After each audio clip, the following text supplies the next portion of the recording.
मंगल क्या है? मंगल, मंगल से कितना प्रभाव पड़ता है? मंगल जीवन में बहुत जरूरी है। अगर मंगल ना हो तो हमारा जीवन अस्त व्यस्त हो जाता है। हर पदार्थ, हर एक चीज में, हर प्राणी से एक ऊर्जा विसर्जित होती है। हर किसी को मंगल प्रभावित करता है। जैसे आपने सुना था कि दही, कुछ मंगल कार्य करने जा रहे हो तो दही खा लें तो उससे मंगल होगा। दही मंगल का रूप है, परंतु अगर किसी को सर्दी हो रही है तो वो दही मंगल का रूप होगा? नहीं, वो तो और ज्यादा नुकसान देने वाला हो जाएगा। इसी तरीके से दूध भी मंगलकारी है, लेकिन अगर किसी का पेट खराब है तो फिर वो दूध भी मंगल का रूप नहीं होगा। जैसे कि गुड़ मंगलकारी है, लेकिन अगर किसी को डायबिटीज है तो और वो गुड़ खा ले तो उसकी डायबिटीज बढ़ जाएगी, तो वो अमंगल का रूप हो जाएगी। तो इसीलिए ये जो मंगलकारी चीजें हैं, लेकिन अगर जरूरत से ज्यादा ली जाएं और अगर इनकी जरूरत शरीर में ना हो तो ली जाए तो ये अमंगल का रूप हो जाती हैं। ऐसे ही घर बनाते हैं, घर, सुंदर सा घर बनाया, उसकी शांति के लिए, उसके लिए, मंगल के लिए पूजा रखते हैं। वास्तु की पूजा, ग्रह शांति की पूजा, ये रखी जाती हैं। ऐसे ही एक बार दो भाई, चंदूलाल और चमनलाल, दो सगे भाई थे। उन्होंने एक घर बनवाया, बहुत सुंदर घर बनवाया और ग्रह शांति की पूजा रखी। अब पूजा चालू हो गई, पूजा चल रही है। सुबह सुबह पूजा स्टार्ट हो गई, अब पूजा चलती जा रही है। दोपहर तक हो गई, सबने घर की बहुत तारीफ की, तुमने बहुत सुंदर घर बनवाया, बहुत सुंदर लग रहा है, इसकी हर एक चीज बहुत अच्छी है, तुमने वास्तु के अनुसार भी बहुत अच्छा बनवाया, सब कुछ बहुत अच्छा है। अब ये सब कुछ तो बहुत अच्छा है, बहुत अच्छे से सब आए और तारीफ करके सब घर के लिए दुआएं देके सब चले गए अपने अपने स्थान पर। अब जब सब चले गए अपने अपने स्थान पर तो शाम हुई, सबने खाना भी खाया, बहुत सुंदर भोजन भी रखा, खाना खाया और सब चले गए। शाम हुई, आपस में दोनों भाइयों की, घर के व्यक्तियों की बैठे हुए चर्चा चल रही थी। अब चर्चा चलते चलते आपस में वार्तालाप हुआ तो कुछ आवाज एक दूसरे की तेज हो गई।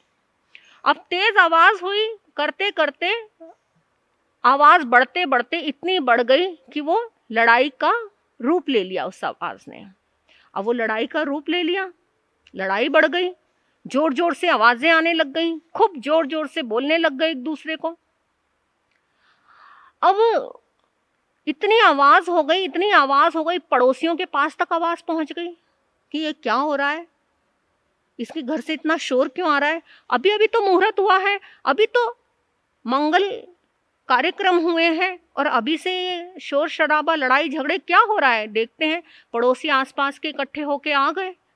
अब पड़ोसी आ गए, आके पता किया कि क्या हुआ, क्यों लड़ाई कर रहे हो, क्या बात है, अभी तो तुमने इतने अच्छे से घर का पूजन किया है, मंगल ग्रह किया है और अभी तुम्हारी लड़ाई शुरू हो गई, क्या बात है। अरे कोई बातों में बात नहीं है, बड़े भाई ने कहा, मैंने इसको कहा कि हम घर का नाम शांति सदन रखेंगे। क्या रखेंगे? शांति सदन। पर ये मेरी बात मान ही नहीं रहा, ये कहता कि हम शोभा सदन रखेंगे। अरे शांति सदन रखेंगे तो कितनी अच्छा रहेगा, कितनी शांति रहेगी। पड़ोसियों ने कहा, अरे भाई तुम नाम शांति सदन रखो या शोभा सदन रखो, उससे कोई फर्क नहीं पड़ता। अगर तुम शांति बनाए रखोगे आपस में तो घर की शोभा बढ़ेगी, और अगर तुमने शांति ही नहीं बनाई तो घर की शोभा कैसे बढ़ेगी। इसीलिए अपने भीतर शांति बनाओ, पहले घर का नाम रखने से कोई शांति नहीं हो जाएगी। तो ये क्या है, क्या है ये? अभी तो मंगल गीत गा रहे थे, मंगल की पूजा कर रहे थे, लेकिन आपस में लड़ने लग गए। जो मंगल करने जा रहे थे वही अमंगल कर दिया। पता था कि लड़ाई झगड़े करके इसे अमंगल का रूप खड़ा कर देंगे। ये सब मंगलकारी रूप नहीं है। एक शाश्वत मंगल है जो हमारे प्रभु परमात्मा ने बताया है, जो कभी भी अमंगल का रूप नहीं हो सकता। वो मंगल क्या है?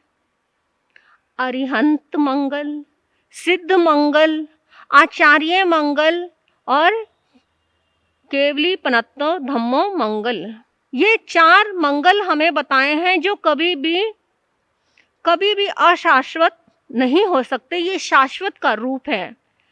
जो अरिहंत पूरे शाश्वत, क्योंकि उन्होंने अपने राग द्वेष अमंगलकारी चीजों को छोड़ दिया, तो वो मंगल का रूप है। सिद्ध, जो जिन्होंने अपने सारे कर्म खपा दिए, सारे सब पापों को नष्ट कर दिया, ऐसे सिद्ध परमात्मा वो मंगल का रूप है। साधु, जो परमात्मा के बताए हुए मार्ग पर चल रहे हैं, जो तुम्हें सद शिक्षा दे रहे हैं, ऐसे साधुओं का शरणा लेके जो मंगल का रूप है। और केवली पनत्तम धम्मो मंगल, जो केवली भगवान के द्वारा बताया हुआ जो धर्म है वो शाश्वत मंगल का रूप है। ये 4 मंगल अगर जीवन में आ गए तो जीवन में अमंगल कभी भी नहीं होगा। इसलिए जीवन में इन मंगल को लाएंगे और हम आगे बढ़ते चले जाएंगे। मंगल, ऐसे मंगल जो हमारे अंदर एक किरणों का प्रफुल्लित किरणें हमारे अंदर से किरणें उजागर करेंगी। जो किरणें हमारे अंदर भर जाएंगी तो हमारा ओरा भी ऐसा हो जाएगा। ऐसे सिद्ध अरिहंत, सिद्ध साधु और धर्म का शरणा लेके हम बिल्कुल शाश्वत मंगल को पार करके जीवन को अपने सुरक्षित बना सकते हैं, आगे बढ़ सकते हैं। तो हमने अपने जीवन को मंगलकारी बनाना है, शुभकारी बनाना है, अपने आप को ऊर्जा से भरना है। तो एक ऐसी ऊर्जा को अपने अंदर ग्रहण करना है जो हम आगे बढ़ते चले जाएंगे। तो इसके लिए हमें प्रयास करना है कि हम मंगलकारी जो शाश्वत मंगल है उसको ग्रहण करें और आगे बढ़ते चले जाएं, आगे बढ़ते चले जाएं।